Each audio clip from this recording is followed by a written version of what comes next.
The first frost had arrived, dusting the pine needles in silver.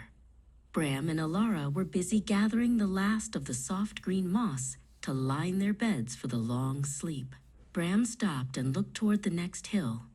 He could see the cave belonging to the other bears, where golden jars were stacked high in the sun.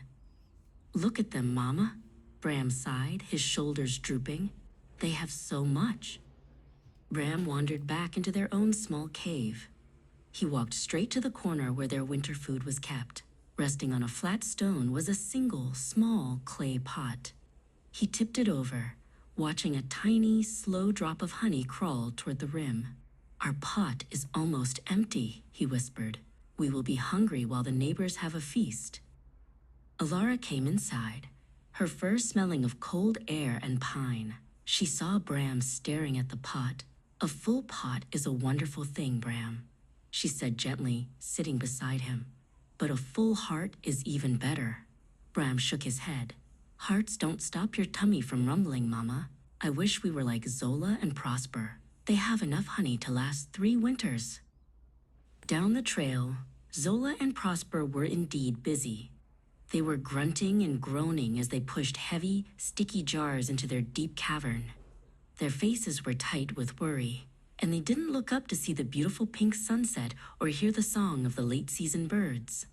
They were too busy counting and guarding their golden treasure to notice the world around them. Bram watched the falling snow from the mouth of the cave. "It's not fair," he grumbled. "Their home is full of sweetness, and ours is just empty." Ilara knelt down and began to strike 2 stones together. "Is it empty, Bram? Come here and help me. We have work to do that doesn't involve honey." As the orange flames began to dance, the cold shadows pushed back against the walls. Ilara didn't reach for a snack. Instead, she reached for Bram. She pulled him onto her lap and began to hum a low, rumbling song that Bram felt in his very bones. The cave began to feel smaller, tighter, and much warmer than it had just a few moments before. "Now," Ilara said, her eyes twinkling in the firelight, "tell me the story of the great berry hunt we went on last spring." Bram started to talk, and soon he was standing up, waving his paws to show how big the bushes were. He told a joke about a squirrel they had met, and soon both bears were shaking with deep, rumbly laughter that echoed off the stone walls. They played games until the moon was high. Alara made shadow shapes on the wall, not scary monsters this time, but dancing butterflies and leaping fish. Bram giggled as he tried to catch the shadows with his paws.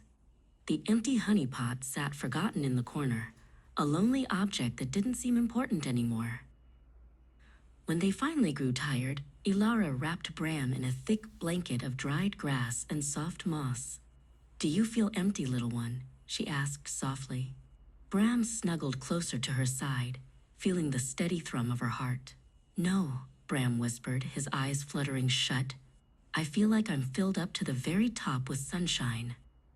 Outside, the wind howled and the snow piled high against the rocks. In the neighboring cave, jars of honey sat cold and silent. But in Alara and Bram's home, there was warmth and laughter, and a love that would last much longer than any winter. Bram knew now that as long as they were together, their pot would never truly be empty.